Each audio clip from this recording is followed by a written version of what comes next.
Halo Sobat Arsitek Sumba, kali ini saya akan tunjukkan desain kontrakan pada lahan berukuran 9 kali 13 meter. Saat ini usaha kontrakan merupakan usaha yang cukup menjanjikan, di mana permintaan untuk tempat tinggal sewa itu meningkat karena bertambahnya populasi, bertambahnya tenaga kerja, dan para pelajar. Sebelum kita lanjut, bagi Bapak Ibu yang ingin memesan desain berbayar, silahkan menghubungi kami via email atau via WhatsApp yang sudah tertera. Oke, kita akan lanjut kepada denah dari kontrakan ini. Di sini kita bisa melihat ukuran luas lahan 9 kali 13,5 meter dengan perolehan 2 kamar tidur, ada teras, ruang tamu, ruang makan, ada dapur, jemuran, dan kamar mandi dalam. Kelengkapan fasilitas ruang seperti ini wajib kamu perhatikan, karena saat ini orang lebih mengutamakan kos-kosan atau kontrakan dengan fasilitas yang memadai, mulai dari kamar mandi dalam, dapur dalam, serta jemuran yang dipakai secara privasi atau dipakai sendiri ya. Oleh karena itu, desain kontrakan kali ini dibuat dengan kelengkapan ruang yang cukup lengkap namun tidak menggunakan banyak ruang. Nah, bisa dilihat di sini untuk konstruksinya ini menggunakan batako ya. Di sini kita menggunakan batako, bisa juga menggunakan bata merah atau bata hewel. Kemudian untuk hal yang perlu diperhatikan dalam membuat rancangan desain untuk usaha kos-kosan, yaitu pencahayaan dan penghawaan yang harus tercukupkan, mulai dari bukaan pada dapur untuk membuang asap masakan agar tidak terjebak di dalam ruangan. Kemudian ada ventilasi juga untuk kamar mandi dalam, agar kelembapan pada kamar mandi bisa dibuang dan ditukar dengan udara baru atau udara bersih. Begitupun pada kamar dan ruang tamu. Pada area depan, di situ kita lengkapi dengan bukaan jendela yang ukurannya cukup besar. Tujuannya untuk memaksimalkan pencahayaan, yaitu cahaya matahari yang masuk ke dalam ruangan, dan penghawaan. Penghawaan adalah sirkulasi udara yang terjadi di dalam ruangan tersebut. Oleh karena itu, khusus untuk penghawaan harus dibuat dari dua arah, dari arah depan dan dari arah belakang, agar udara lama pada ruangan tidak terjebak dan ditukar dengan udara yang baru. Kita lanjut pada penataan interiornya. Di sini kita bisa lihat untuk penataan dapur minimalis. Sudah dilengkapi dengan zinc cuci piring dan ada meja untuk peletakan kompor gas tersendiri. Sedangkan di bawahnya itu bisa difungsikan untuk peletakan peralatan masak, kelengkapan dapur, dan tabung LPG, dan ini untuk meja kompornya.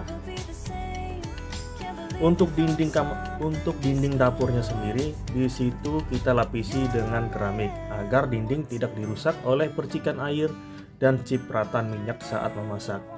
Kita lanjut kepada bagian kamar mandi dalamnya atau toilet. Keramik untuk lantai itu keramik kasar agar tidak licin, kloset duduk. Kemudian ada rak sudut tempel untuk menata peralatan mandi agar tidak berantakan. Kita lengkapi juga dengan penggantung handuk, dan untuk mandi menggunakan shower. Untuk dindingnya sendiri menggunakan dinding keramik dengan dua warna, hitam dan putih. Kemudian untuk kamar nomor 2 atau kamar pada bagian belakang ini, di sini kita lengkapi dengan kasur double bed. Kemudian untuk lantainya menggunakan stiker vinil. Lalu untuk meja kerja atau meja belajar menggunakan meja lipat yang irit tempat seperti ini. Dan bisa kita tambahkan satu buah lemari.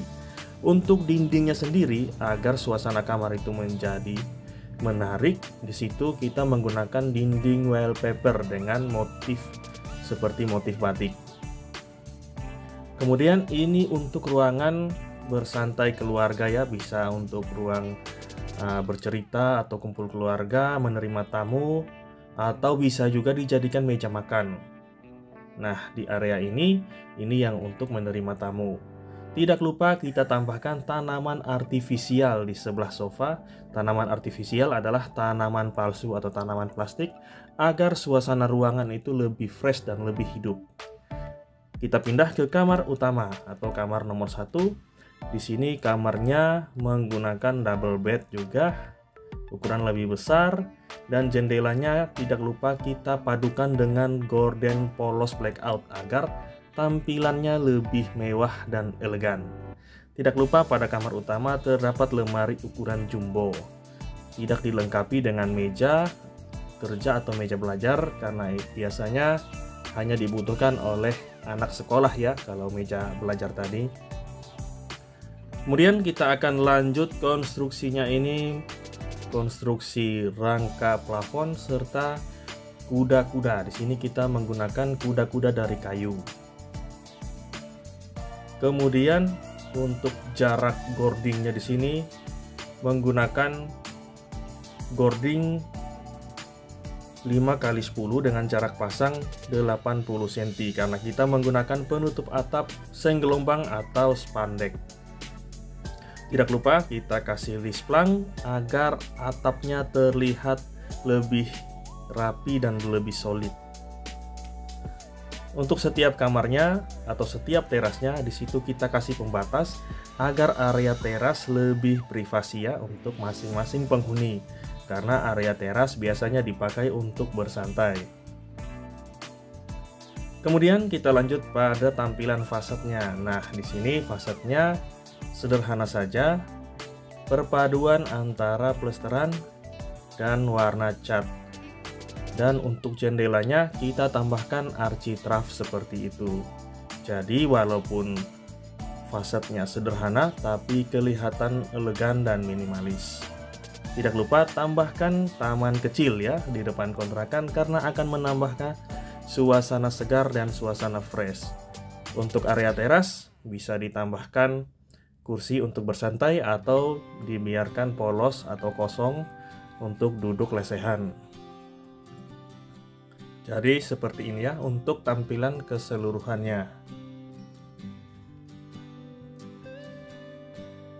Kemudian kita akan lanjut. Sebelum video ini berakhir, saya akan mengajak kita untuk sama-sama melihat secara lebih detail dari sudut pandang yang berbeda untuk detail ruangnya. Dari depan di sini kita akan langsung bertemu dengan sofa untuk tamu, tanaman artifisial, dan ada gorden polos blackout yang menambah suasana mewah dan elegan untuk ruang tamu.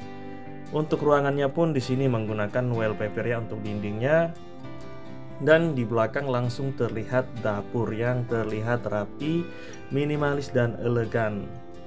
Bisa dilihat sendiri ya untuk penataannya terlihat rapih dan terkesan bersih, elegan dan mewah. Nah, ini untuk penataannya tadi yang sudah saya tunjukkan di video sebelumnya. Ini untuk peletakan tabung gasnya di bawah situ. Ini meja untuk mengiris atau mencincang sayur. Kemudian ini ada sink cuci piring. Di situ kita menggunakan keran cuci piring dengan leher fleksibel.